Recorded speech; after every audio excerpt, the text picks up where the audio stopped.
based on what you went through to survive when you didn't have parents to teach you how to regulate your emotions and to create safety, you came up with some really very brilliant survival strategies. Now, you're not happy with them. You judge the shit out of them in adulthood, but these survival strategies kept you alive as a child, kept you safe when you didn't feel them. Guess what they are? There's fight or poke. Some of you had to fight. You know, I know a friend of mine who had the shit kicked out of him every time he was heading to school. Guess what? He became Brazilian Jiu-Jitsu, so he's a fighter. And when he gets into arguments, he's a fighter, he pokes. How many of you guys can relate to that or are married to or dating someone who predominates to this trauma response? Okay, the second one is flight, run. It's too much, too fast, like I can't do this, I'm out of here. This was me. This is when you're sympathetic dominant. You guys can relate to this. This is the flight. This is the avoidant, right? So fight flight is kind of like the avoidant. I would get into fights. I would pick fights actually to justify saying, I'm getting the fuck out of here. How many of you guys can relate to that? How many of you guys notice yourself picking fights to justify saying, I gotta get the hell out of here? That's a very, very significant attachment style. And it's not your fault. And it's insidious. It's in your body. And talking about it once a week for 10 years, it's not going to make it go away. Going to a therapist and telling the story, unfortunately, has a worse effect because you're reliving it and you're telling the story and there's no healing at the level of story. The next one is a freeze. It's a hide response. This is more so with what we train you in the cycle breakers community, what's called dorsal vagal shutdown. This is when you're a child and you had pain and fear that was too much for you to bear. It was safer for you to leave your body and dissociate. There's experiences of abuse where you have this, it's kind of like deer in headlights experience. This is what happens, and this is what will come up when you're healing this. One of my clients, when he was 7 years old, his sister that he's sleeping in the same bed with, his father would come in the middle of the night after he was drinking and abuse her. And he actually froze. And she's been having mental health issues, and he's been beating himself up for 45 years because he didn't do anything. And he had carrying so much shame until he realized, holy shit, that was a freeze response. I was trying to keep myself safe. So when you're in a freeze response, the only way to move forward is activation energy. So anger, when you're in a freeze response, anger is an upgrade that moves us and propels us forward, right? So if your trauma response is freeze, the second that you commit to being a cycle breaker and say, I'm ready, immediately your freeze response is going to come up. So you gotta be able to see that and move yourself through it. This is the biggest challenge. How many people apply to becoming a cycle breaker, say, I want to do it. And then all of a sudden the obstacle comes and then they freeze, which is the trauma response. If we don't understand how the nervous system works, we can't help ourselves with these responses because we become at the effect of it. You're in hibernation, you're stuck, you don't even want to do anything. How many of you guys get what I'm saying? And the last one is fawn and submit. You know, just pleasing,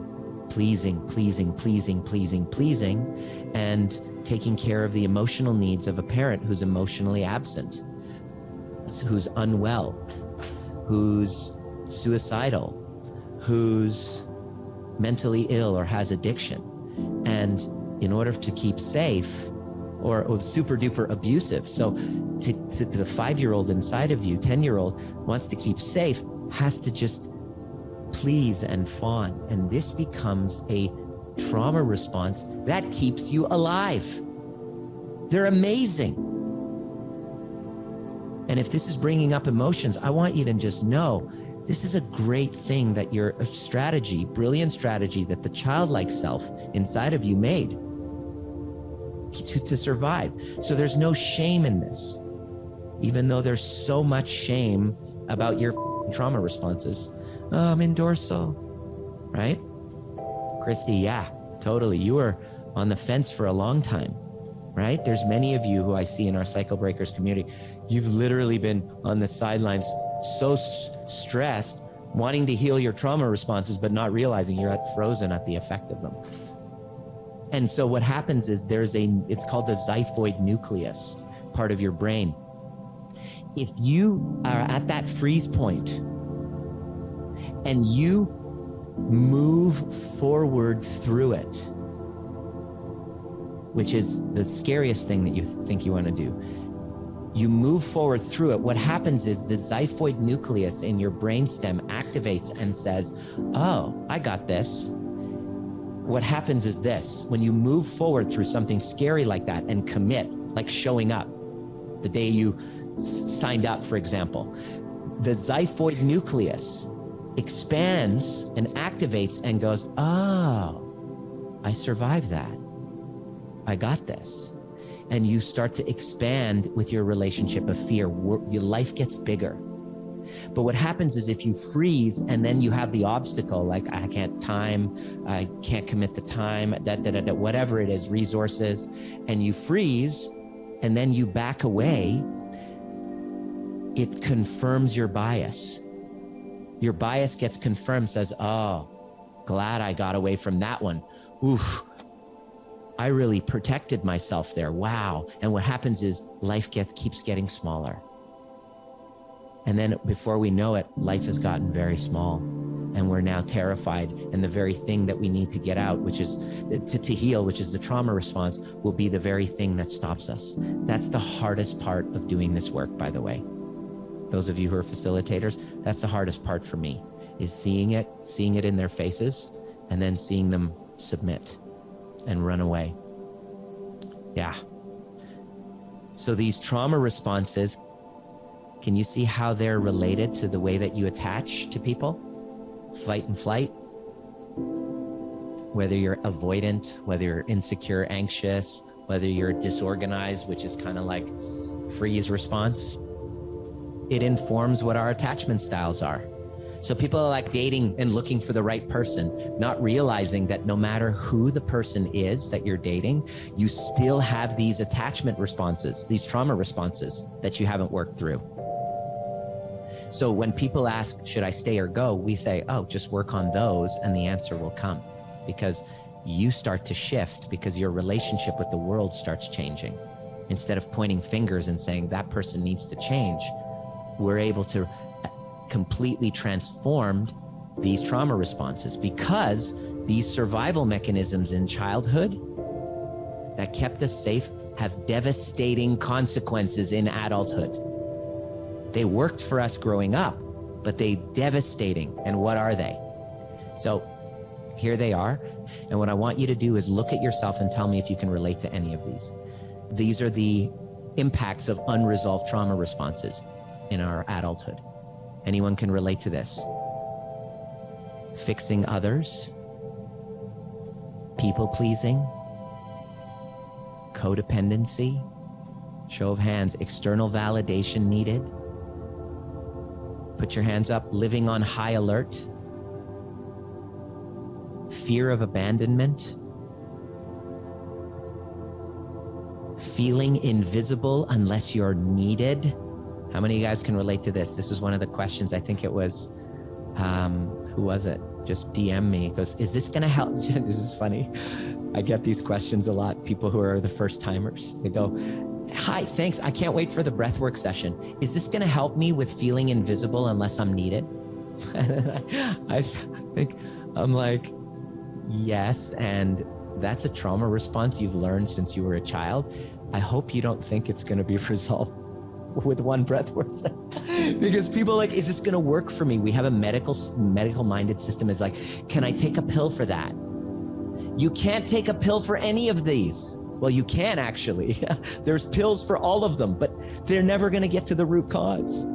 Is this going to help me with feeling invisible unless I'm needed? Yes, it will. This work will. This event is just day one. The question is, are you going to commit to being a cycle breaker? Otherwise, you're going to be feeling invisible unless you're needed. Even though you know it's a trauma response here, you're still going to repeat it. You can't circumvent that. I was almost ready for a full frontal lobotomy. Yeah, I had one dude who I worked with who was suicidal. We started working together, and he had done electrocution. He was so depressed. He was like, I'm so desperate, that his emotional pain and anxiety were so horrible that he was doing shock treatments. I was like, holy crap, you have shock treatments. And then we did this. He's like, oh my God, there was nothing wrong with me. I just had these trauma responses I hadn't addressed. Holy crap. Why didn't anyone tell me? And then after 3 months of working together, he's like, well, I got great news. My daughter totally notices a difference, and suicide is now off the table. So I don't want to end my life anymore. It's not a thought anymore. Cool. Is the work done? No, he's in his 50s and he just started 3 months. So this is an ongoing thing. So the question here is, why do we think we actually love the person we're trauma bonding with? The attachment is so intense. Why? I got an answer for that. Because it's not them that you're in love with. It's you're attracting somebody who is helping. It's kind of like an unresolved issue with a parent.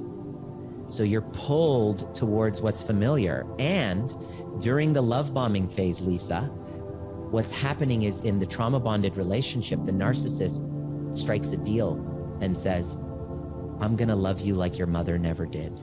And in exchange, you're going to do the same for me. I'm going to love bomb the shit out of you. And finally, so that finally you can love yourself through my eyes, because you certainly don't love yourself. So I'm basically love bombing. And then it's not them that you fall in love with. It's yourself. It's the idealized version of yourself, because you don't love yourself. And that's all of us. And it's all comes down to this. And that was what I went through. So that's the reason why I know is because I lived it. And that's why it was keeping me from having secure relationship. Here's other adult behaviors from these trauma responses. Deprioritizing your own needs. That's the fawn response. Needing to prove oneself constantly. That was me. Tolerates abusive behavior as a reflection of how one feels about oneself. How many of you guys can relate to this? Attracts the narcissistic codependent cycle. Interestingly enough, usually at the beginning, the codependent starts off as the narcissist starts off as the codependent. Once attachment is made, whoosh, you shift. The narcissist becomes a narcissist, and then once the attachment, because it reminds you of a past that you're trying to complete, you're attached, you become obsessed, you become the codependent / borderline. And this is the dance. It's the dance. And most places you go through, the narc abuse survivor forums are all about pointing fingers rather than looking inside of themselves. Not to lay fault or blame, but to heal. Does this make sense? The second that you commit, watch for that trauma response showing up. Because I hear that a lot. It sounds great because you're feeling jazzed up, but the second that you commit to something, the obstacle shows up. Watch out for that.